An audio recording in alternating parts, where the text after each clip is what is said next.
Welcome to the American Sign Museum in Cincinnati, Ohio. Join me now as we go inside.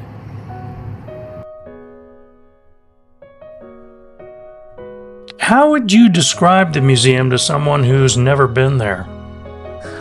Oh, goodness. Overstimulation.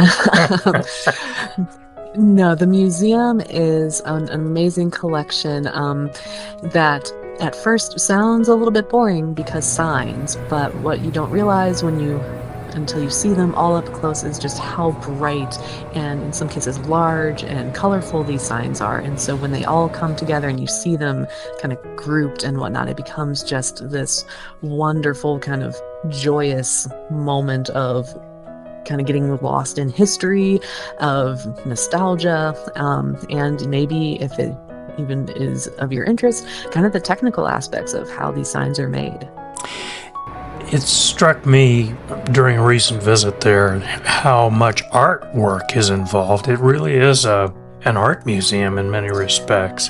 How many signs do you have there? And talk about the artistic part of it, if you would. Absolutely. So we have we say we have over 800 signs because we always keep adding a few more here and there, and then it's always what counts as a sign and what doesn't. So we typically say we have about 800 signs on display, and we also have, when you take in all the tools and resources and whatnot that are also in our collection, there's about 1,000 items on display. And one of our taglines really is where art meets industry, because yes, these signs were for commercial purposes, but there was a lot of aesthetic and design that had to go in to make sure, like, which colors do we make for our brand to make it pop? How do we make the most use of our neon colors? Making sure our character is cute maybe and not creepy. All of those design aspects come into it, so it is definitely an art form. It's just a little bit more of a commercial version of it. And we'll post pictures from the museum on our Facebook page at WSYL so people can get a sense. But what would you say is your most unusual or maybe the most popular sign in the museum? Sure. So one of the most popular and iconic is our Holiday Inn Great Sign. Now, this sign is actually outside on the museum's loading dock because it's a larger one. But Holiday Inn was known for this sign. This was an icon of the American road trip. And when they updated their brand, though, Holiday Inn went about and they basically destroyed a bunch of those, or people kind of refurbished into a very different sign. So we have one of, if not the only, remaining full-size great signs available to see. It also is in the inside, the McDonald's sign, which harkens back to a different era with all the neon and the actual sign that says 15-cent hamburgers, and we all know that's no longer the case.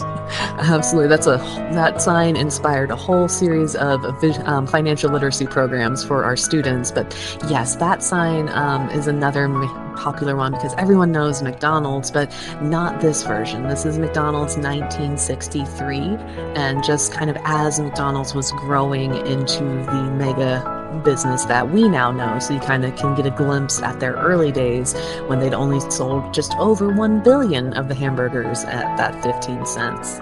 And speaking of early days, back when the museum first started, who came up with the idea for this and how did it come about? Yep, so over the years, there'd been a few folks that had proposed the idea of a sign museum. Rudy Stern of Let There Be Neon was credited with the original idea, but it was actually our founder, Todd, who over the years, in the basement of his family's business, Sign of the Times magazine. This magazine was based here in Cincinnati since 1906 and was this industry magazine all about signs. Over the years, they'd accumulated some items of, we don't know if we're retiring, we don't know what to do with this, here, you'll figure out something. And so Todd kind of went through those boxes and those offers and decided, I'm going to start the sign museum, I'm going to do it. And so that idea kind of took shape. The American Sign Museum is a unique American experience.